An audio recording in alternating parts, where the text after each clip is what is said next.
साथ हमेशा इधर गुफ्तगू होती है। ये जो रिसेंटली इंसिडेंट्स हुए हैं उसके ऊपर मैं कमेंट करूंगा, बाकी मेरे साथियों ने बोल दिया हुआ, स्पेशली भावल नगर के ऊपर। अब ये मुल्क एक ऐसा मजाक बन चुका है कि एक फॉर्मर प्राइम मिनिस्टर जो मेरे ख्याल में 75 साल में पाकिस्तान ने इतना बड़ा सेलिब्रिटी पैदा नहीं किया जो कि इमरान खान साहब की सूरत में पाकिस्तानियों को मिला, और साबिक वजीर आजम है, एक पार्टी का चेयरमैन है, उसके ऊपर अटेम्प्ट होती है मर्डर की, गोलियां लगती, वीडियो फुटेजेस हैं, और वो अपनी एफआईआर दर्ज नहीं कर सकते। 6 हाई कोर्ट के जजेस लेटर लिखते हैं कि उनको प्रेशराइज किया जा रहा है अपने मतलब के केसेस लेने के, जो फैसले लेने के, और उसके लिए हर गिरी हुई हरकत इस्लाम में चादर और चारदीवारी का तकद्दुस से बढ़ा, और बेडरूमों में कैमरे लगाए। तो ये पहला मुल्क है कि जहां पर एक साबिक प्राइम मिनिस्टर अपनी इक़दाम कत्ल के अपने ऊपर होने की एफआईआर अपनी मुद्दत में दर्ज नहीं कर सकता। जजेस अलग इंसाफ मांग रहे हैं।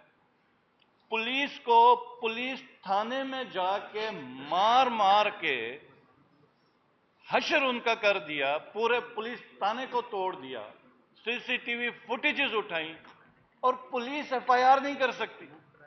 मतलब खान साहब के केस में तो पुलिस ने अपनी मुद्दत में एफआईआर कर दी, इधर तो इतना निजाम बेबस है कि अपनी मुद्दत में भी ये एफआईआर नहीं कर सके। तो अब ऐसा जिस वक्त आलम हो, हुकूमत एक फॉर्म 47 के ऊपर बनी हो, तो आप किससे बात करेंगे? ये तो पूरा सिस्टम मजाक है। मैं उमर अयूब साहब को और रऊफ हसन साहब को अक्सर मैं अब कहता रहता हूं कि हमें पार्लियामेंट में कुछ कॉमेडियंस भेजने चाहिए, क्योंकि इन लोगों के साथ हम तो आर्ग्यू ही नहीं कर सकते, कोई डायलॉग ही नहीं हो सकता।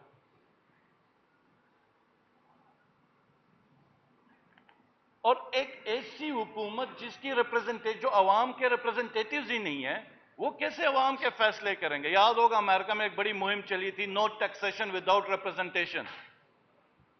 जीबी में भी आज टैक्स का एक बहुत बड़ा इशू है। वो यही कहते हैं कि नो टैक्सेशन विदाउट रिप्रेजेंटेशन, कि आप हमसे फाइनेंशियल, आप हमारे से कटौतियां करें, चीजें कलेक्ट करें। आप कैसे कर सकते हैं कि जबकि हम उस फोरम में हैं ही नहीं? तो मेरा यह सवाल होगा कि अब तो पूरी ये जो पार्लियामेंट बनी है, इसमें किसकी रिप्रेजेंटेशन है? ये जो हुकूमत है, ये तो पूरा एक निजाम ही मजाक बन गया हुआ। मैं अब आगे मेन 9th आ रहा है, 1 साल इसका कंप्लीट होने वाला, और इस 9 मई की आड़ में जो खिलवाड़ किया गया रियासत के साथ, कि सबसे अहम इदारा हमारी फौज है। खान साहब ने हमेशा यह याद रखी, इंडिविजुअल्स के ऊपर तनकीद की, लेकिन फौज के ऊपर हमेशा कहा कि यह मेरी फौज है, और हर पाकिस्तानी को फख्र। इस 9 मई को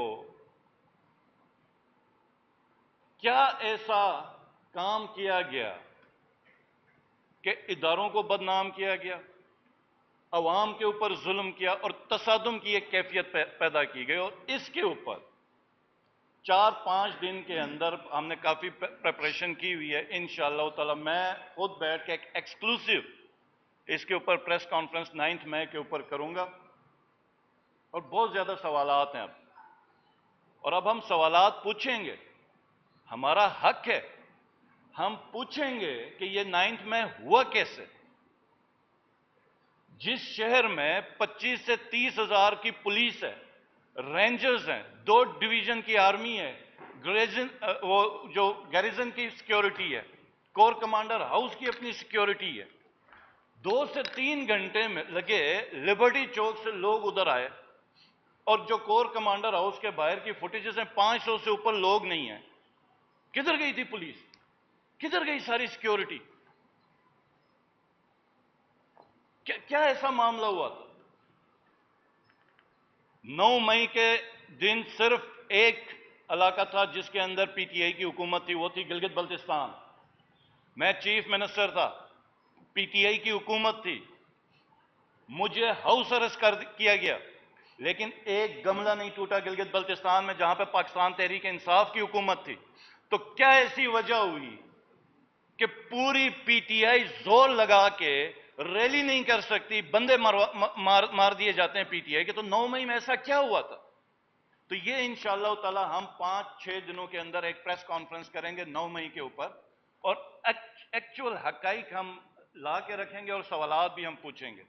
लेकिन इस वक्त जो एक कंसर्निंग चीज है, क्योंकि मजाक तो पूरा किया हुआ निजाम का, 4 एप्लीकेशंस नेब कोर्ट में खान साहब की सेहत के हवाले से मेडिकल चेकअप के लिए दी गई हैं।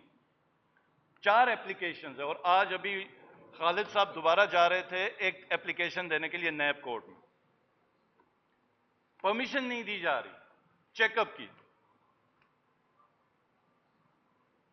बीबी साहिबा, उनकी एंडोस्कोपी होनी है,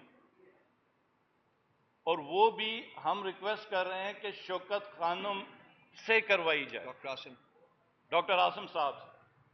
तो ये जो हमारा पैगाम है, ये अवाम के लिए, क्योंकि इदारों के ऊपर तो हमें कोई ट्रस्ट नहीं रहा कि क्या हो रहा है क्या नहीं हो रहा। और आज भी ज़िमनी इलेक्शन में वही पुलिस गर्दी उरूज पर है। हमारे किसी कैंडिडेट को कैंपेन नहीं करनी दी जा रही है, कोई पब्लिक गैदरिंग नहीं होने दी जा रही। तो ये इंशाअल्लाह ताला ये अगला जो हमारा 3-4-5 दिन के अंदर जो प्रेस कॉन्फ्रेंस होगी, उसके ऊपर हम ये सारा खोल के बयान करेंगे। बहुत शुक्रिया। ये सवाल जो पूछे जा रहे हैं, ये सवाल जो हैं ये पाइल अप होंगे, और भी बहुत सारे सवालात हैं जो हमारे जहनों में हैं, और वो सवालात अब वर्चुअली डेली बेसिस के ऊपर सामने आएंगे। और ये सारा जो कैंपेन है, ये सवाल पूछने तक नहीं रहेगा, बल्कि सवाल जिनसे पूछे जा रहे हैं उनकी पकड़ भी शुरू होगी। ये आवाम का एक सैलाब जो है वो देख रहा हूँ मैं, not in the very distant future but in the very near future. ये लोग निकलेंगे, क्योंकि मुल्क में जो निज़ाम इस वक्त लागू किया गया है, जिस निज़ाम को चलाया जा रहा है, उस निज़ाम से हुकूमतें, उस निज़ाम से ममलिकतें आगे नहीं बढ़ती हैं, नहीं बढ़ सकती, एक रिग्रेस करती हैं, एक रिग्रेशन